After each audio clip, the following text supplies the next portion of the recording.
It's Flight Sports TV. Yo, it's Spaz here with Flight Sports TV, the realest in the streets. We got something special for y'all today. We got my man FREEWAY Ricky Ross, the real Rick Ross. He's coming right after this. Let me set it off. Look, stay in the eyes of a monster. I wasn't born, I was conjured. Savage, remember we scavenged like condor, shotgun. I light in the nose, nigga, that's contour. Real in my circle. The fate not around us. Got 50 in my 4-5, nigga, the clips round up. Hollows with flat tops, the ball heads rounder. Shit seem fishy, we lay low like flounders. Original, the clones still copy the founders. I'm past that. Don't test my drive, I won't crash that. Anthrax, my pen too sick, I need a hazmat. Still smoke dope out the gas mask. Niggas say they nice, but they ain't spaz. Race to the finish, don't get dragged. Spine shot, give them a bad back. I ain't even kidding, I get pussies a cat nap. I leveled up, pay no mind to the heckless. Still wrecking shit, we reckless. Up 12 hours, I'm restless. Flow tighter than the clothes worn by the wrestlers. The beat get digested. All black on my depressed shit. When I come around, I press shit. I won't see defeat like metric. Dropping bombs on some flex shit. Strong arm niggas, I'm flexing. OG nigga, you guessed it. Double O, yeah, you dead it. Sparks flying right where your head is. Uber to heaven. That's what I call a deadlift. Your brain took an emergency exit. Spaz. Flight Sports TV, man. That's my dude. I rolls with him. You heard what the man said. It's Flight Sports TV.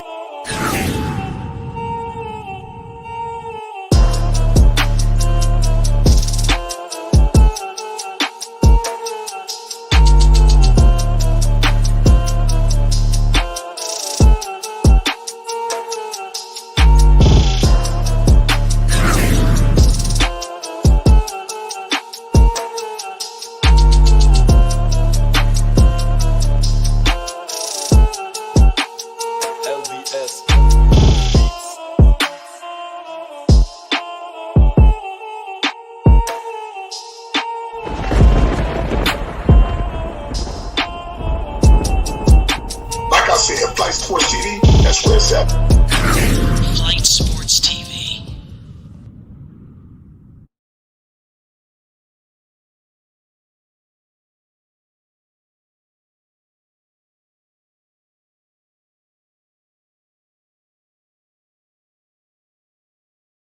Hold on a second. My bad. Shout out to everybody, man. It's Flight Sports TV. I'm sorry about that, man. I told y'all, man, we got a nice exclusive for the people, man. It's Flight Sports. You know how we do. We got the real FREEWAY Rick Ross. We need to pay homage. First time ever on Flight Sports TV. Rick Ross, how you feeling? I'm well. How you? I'm doing good. I can't call it. Not much. It's not so often we get legends coming to the house, So it's truly an honor and a privilege that I'm able to get a moment of your time. I'm definitely honored. Well, thanks my man Dex, man. That dude there, he been on my bumper. Word. I'm telling you, shout out Dex, man. He's a legend, man. I'm telling you, Dex is a powerful man, man. He making a lot of things happen. I'm just gonna make that very clear, man. So, really today, man, like I said, we definitely want to get your story today on Flight Sports TV. Can you let the people know where you come from? We'll get into the backstory, as the time goes on. Give us an overview on who you are. My name is Ricky Ross. I grew up in Los Angeles. Like everybody else, normal person. I don't look at myself as nothing special.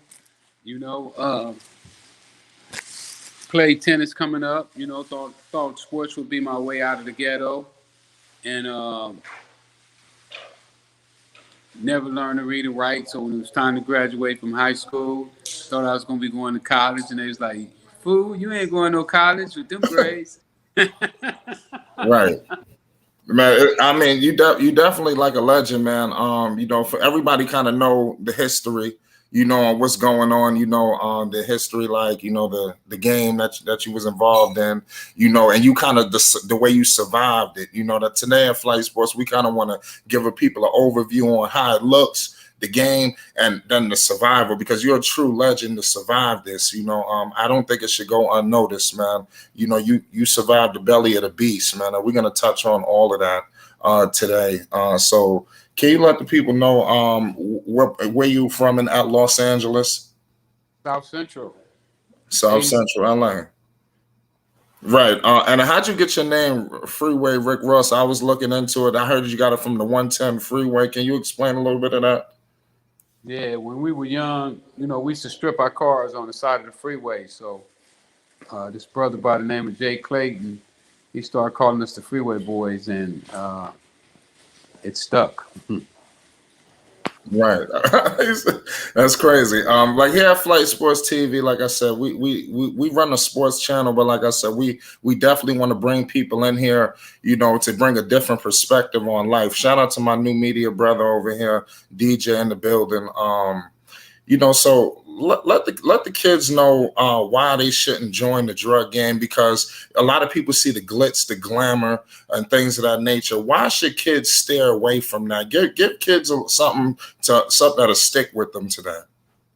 Well, what I learned and what I'm demonstrating right now is that the same skills that we use in the drug game, we can use to do anything that we want to use it for.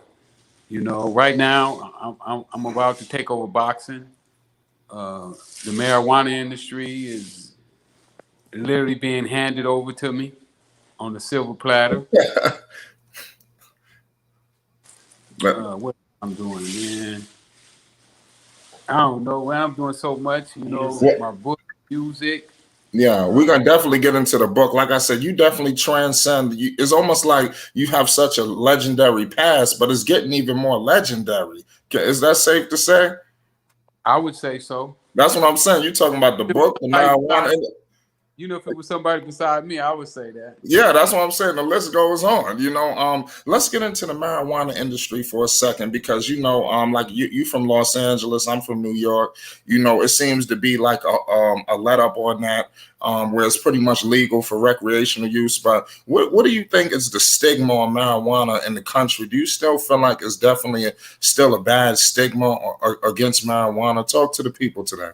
Oh no, 35. I think it's like 35 states already legalized it. Even the Olympics, after they suspended the girl, they said that they're no longer going to be testing for marijuana. I think the NFL allowing their players to smoke marijuana. So it's gone mainstream. It's just a matter of time before big tobacco company and alcohol companies get into the game, and it'll be all the way mainstream. Then you'll start seeing it on CBS and NBC and the rest of these channels. Right. That's what I said. I hope so, because like I said, I have a lot of friends that has been arrested for petty situations and done a lot of time. And like I said, I definitely want that to be resolved, man, because it's much needed. We definitely, I think that kind of solves a lot of crime in the country. Not even crime. Don't need them big companies. We don't need them big companies coming in trying to buy everything up, though. Yeah. I'm hoping that we can keep it where the people who started the industry can participate in it. Right now it's very difficult for minorities and poor people to get into the industry, because they made the bar so high with their fees and their licensing fees and so forth. Do you feel like that since because marijuana is so prevalent, obviously, in the Black communities, do you feel like now that marijuana is going legal, do you feel like that maybe they pushing Blacks out of the business as it's starting to get more mainstream and legalized, like we're getting pushed out? Not maybe, for sure. Yeah, can you elaborate on that? Well, especially since here in LA, when I first got started in the industry, there was only 2 Blacks that had licenses in Los Angeles out of 180 licenses. So, and I ain't saying that that's racist, but it sure looks like it. Like I said, that's what it looks like to me. Definitely on your story, like I said, you definitely have an extensive, long history. Can you talk to the people? Like I said, you beat pretty much a life sentence. You found a loophole in your case. Can you speak to some of the people how you pretty much got kind of wrongly convicted and you was able to like work your way out, especially for a guy who you said that you didn't know how to read and things of that nature? That this was definitely like a testament to your, to your fortitude. Can you speak to the people? Well, the first thing I had to do was teach myself how to read and write. And because what I found out is that you can't, everybody was telling me that the way I was through the law library, you can't use the law library without being able to read and write. So the first thing I had to do was learn how to read and write. And after I learned how to read and write, I just started studying the law. But everybody know about my past. I think my future is much brighter than what happened in the past, and I think it's going to be more dramatic. With the fact that I right now am working with the best boxer maybe to ever put on a pair of boxing gloves. The kid Austin Schofield. I'm overwhelmed with the fact that I'm being able to work with such an individual. Wow, that's unbelievable. Speak to the people on how'd you get involved with boxing? How did you get involved with that? Well, it started from a few things. When I was rolling, Don King had came up to the table and shook everybody's hand at the table. And when I was sitting in jail, I thought back. When you're looking back over your life, I was writing my book too, and I was looking back over my life, looking at all the mistakes I made. And I said to myself, what would have happened had I got up from that table and told Don King I had $3 million and he could have it all? What would my life had been? Would I have wound up in prison? And I didn't think so. So it kind of started there. So I wanted to venture into boxing, and then when I got out of prison, the day I got out of the halfway house, Floyd Mayweather picked me up, and we rode around Hollywood, and I thought that he was going to open the door for me, but that didn't happen. And he made a statement about you don't take nobody to the plug, because I was asking him about Al Heyman, introduced me to Al Heyman, and he was saying that you don't take nobody to the plug, and I didn't say anything to him because I don't like to have confrontation, but I thought to myself, no, you talking to the plug. So so I set out to show him who the plug was, because I believe that Floyd left a lot of money on the table. I mean, he had a brilliant career, but I believe that there's going to be a fighter that outdo what Floyd did. Right. What do you think why was he so reluctant to, quote unquote, introduce you to the plug? Why do you feel like he didn't want to do that? I don't know. At the time, I thought that he had recognized who I was, but he didn't. He was more or less getting back at the rapper, for whatever reason. And then later on, they became friends. So it probably was to the point to where he was just kind of like using me to antagonize the rapper. And then once he had done that, he no longer needed my services. So he moved on to the guy that he really wanted to be around, which was the Fate. Right. Crazy. I definitely got a question for you. What's your thoughts on black land ownership, and are you an advocate for that? Definitely. Yeah. Right now. I think we have some technical difficulties. All right. You there? Yeah, I'm here. Can you hear me? Okay. Yes. Black ownership is way down. The homeless population of black people is way up, and I think that's something that we own more houses in the 50s and in the 60s and the 70s than we do right now. So our numbers are definitely low, and it's something that we definitely need to work on. What are some of the best ways we could go about that? What's some advice? What can you give us? Well, I mean, the first thing is that we have to get smart. A lot of us we don't take time out to study. We don't do any reading, and I think that's where it needs to start. When I talk to most people and they ask me what should they do, and I tell them the first thing is to read my favorite 3 books.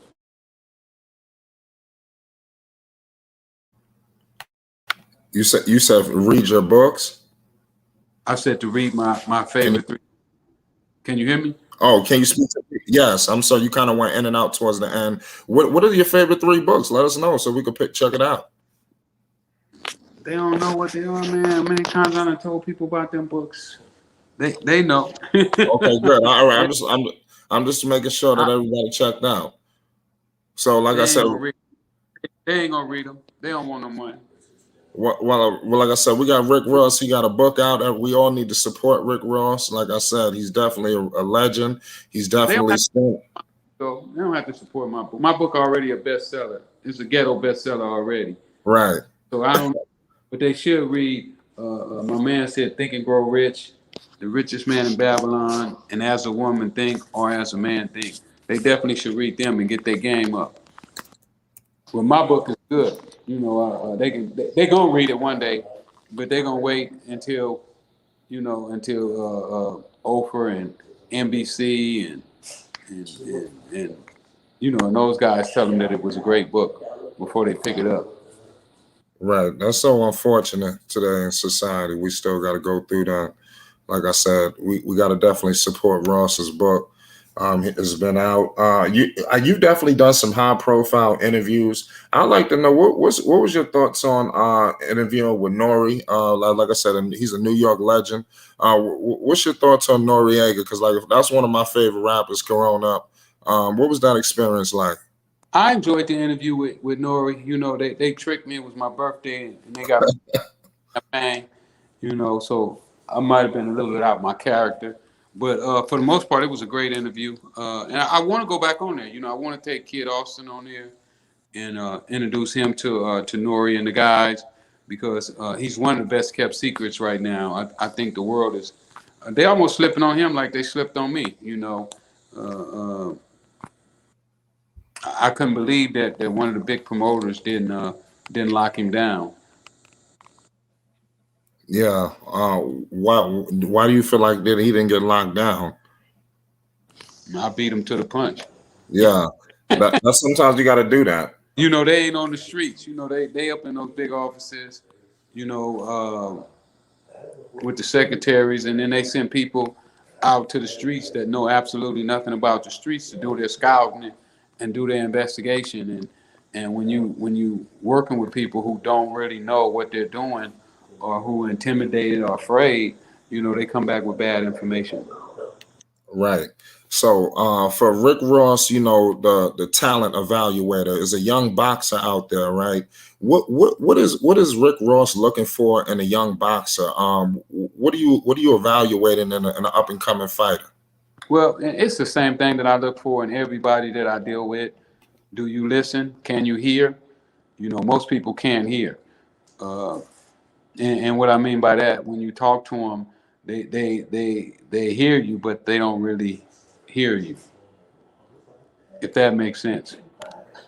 Yeah, it makes plenty of sense. Like reading a book and you can't comprehend what you're reading. You read the book, but you don't know. Right. Like I said, I totally agree with you. Like I said, Flight Sports TV, we definitely want to, like I said, support our legends. We definitely got some young guys. We have a younger audience. My man Juju knows hoops is in the building. We're going to take some questions. We got the legendary Rick Ross in the building. Juju, what's going on?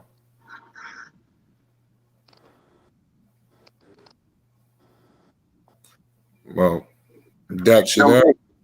I know of that there probably have some good boxes up in like Palmdale, Lancaster area. Have you ever heard of any, or have you ever went and investigate any of the claims of good young boxers up in Lancaster, Palmdale area? Not Lancaster, not Lancaster and Palmdale.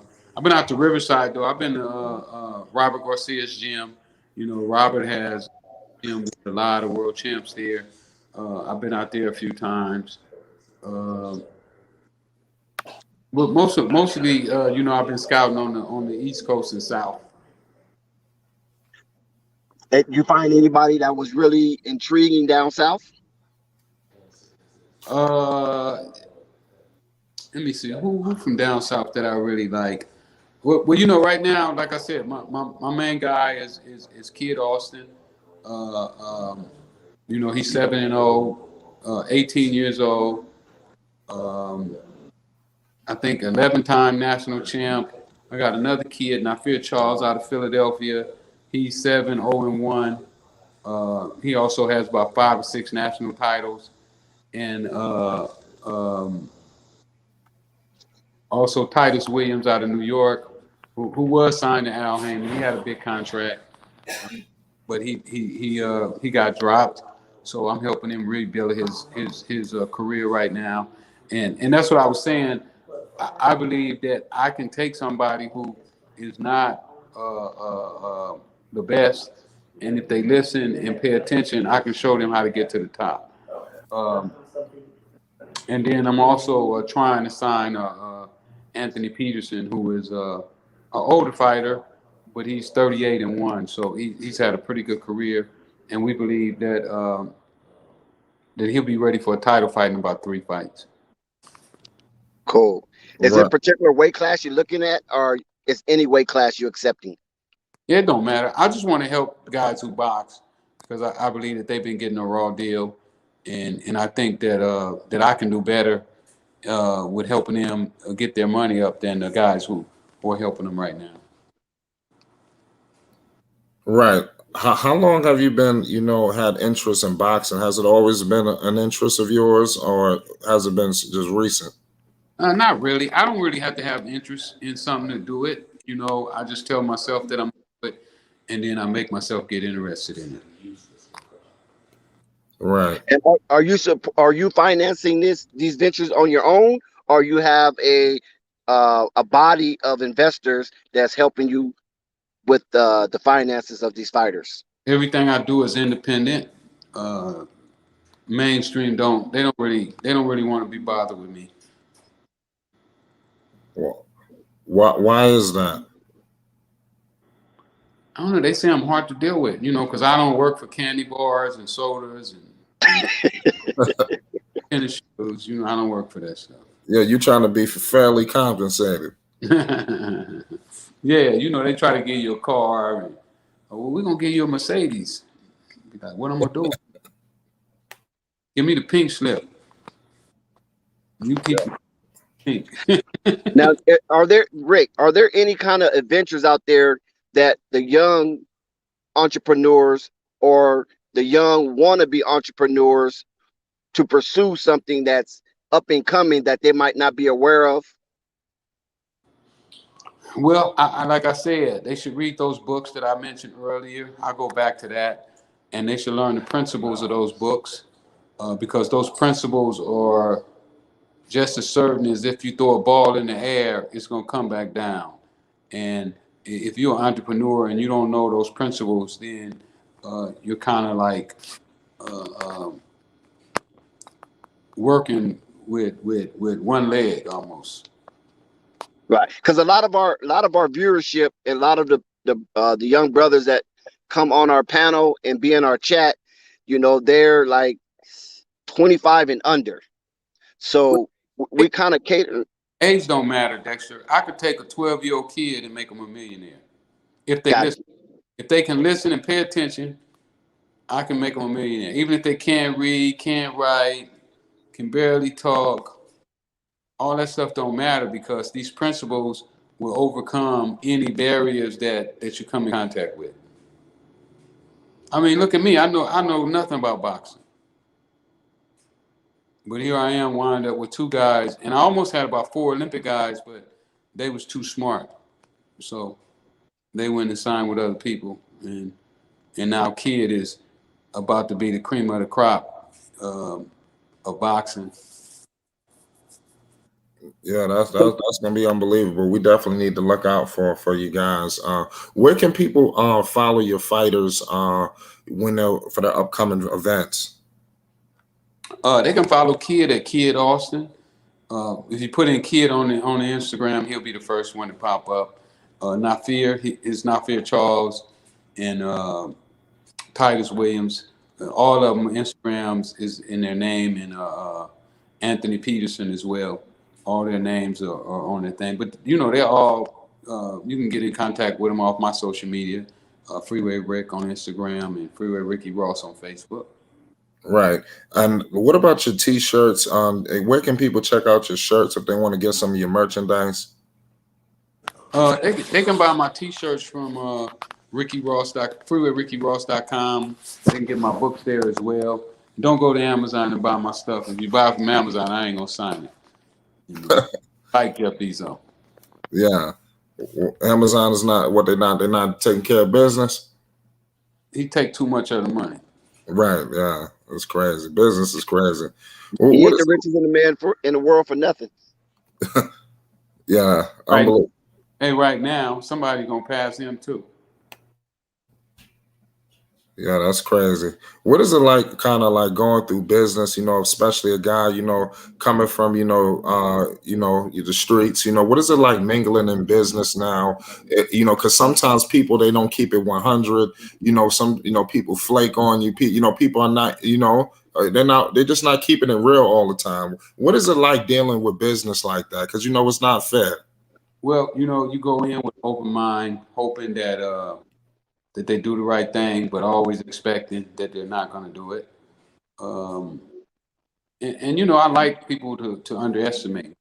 They don't look for to be that guy. So that kind of gives me an advantage. I don't care who I'm in the room with. I'm in the room with the billionaires or whoever it is. I'm always considered the underdog, and I never consider myself the underdog, but I never tell them that. Right, that's great. I got a question for you. Like I said, because where I'm from, like I said, I'm from Long Island, New York. I'm from Hempstead. There's a lot of young kids, kind of going down the wrong path.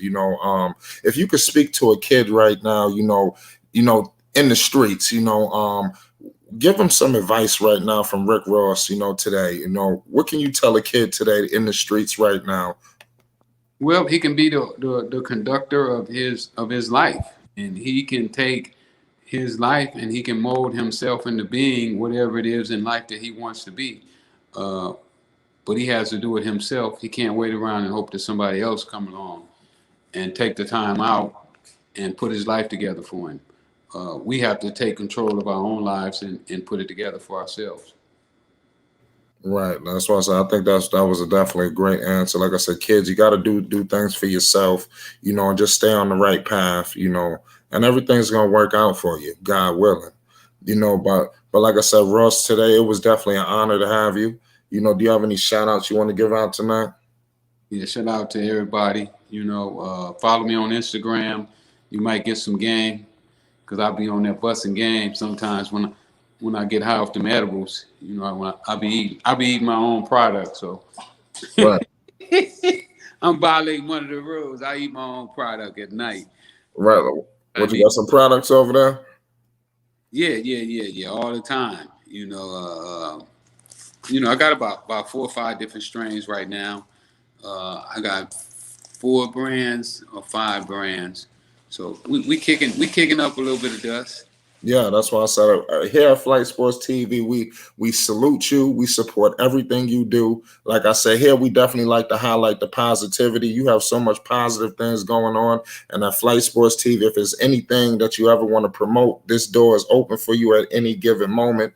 Like I said, this Flight Sports TV is an honor and a privilege to have the legendary Rick Ross in the building. You heard? Yeah, I appreciate it. I appreciate it. I heard you. I said I appreciate it. And one day, I got to bring Kid on here. You guys got to get Kid before he blow up, because I say he got like 2 or 3 more fights, and he'll probably be where people can't touch him anymore. Once he get a hold of Tank, because that's who he really want. He really want Tank right now. He said Tank is. He said they done took a thing and stuck in Tank and blew him up. Right. And they want to be the one to let the air out of him. Well, listen, I'm definitely rooting for your guy. Anybody that you holding down, Flight Sports TV, we rooting in your corner. You understand? Point blank, period. Definitely. So before we get out of here, if you could definitely give us a shout out here at Flight Sports TV, Rick Ross, we'd definitely appreciate that. I got you. What up, y'all? It's your man, Freeway Ricky Ross, and you looking at Flight Sports TV. Don't turn that channel. Flight Sports TV, man. That's my dude. I rolls with him.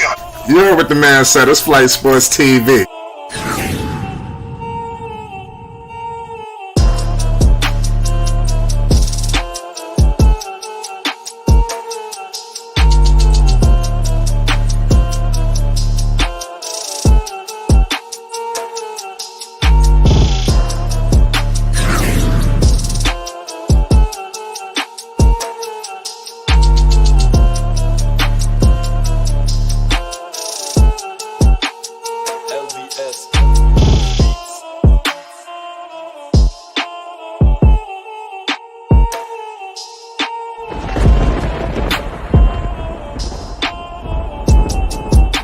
Like I said, Flight Sports TV, that's where it's at. Flight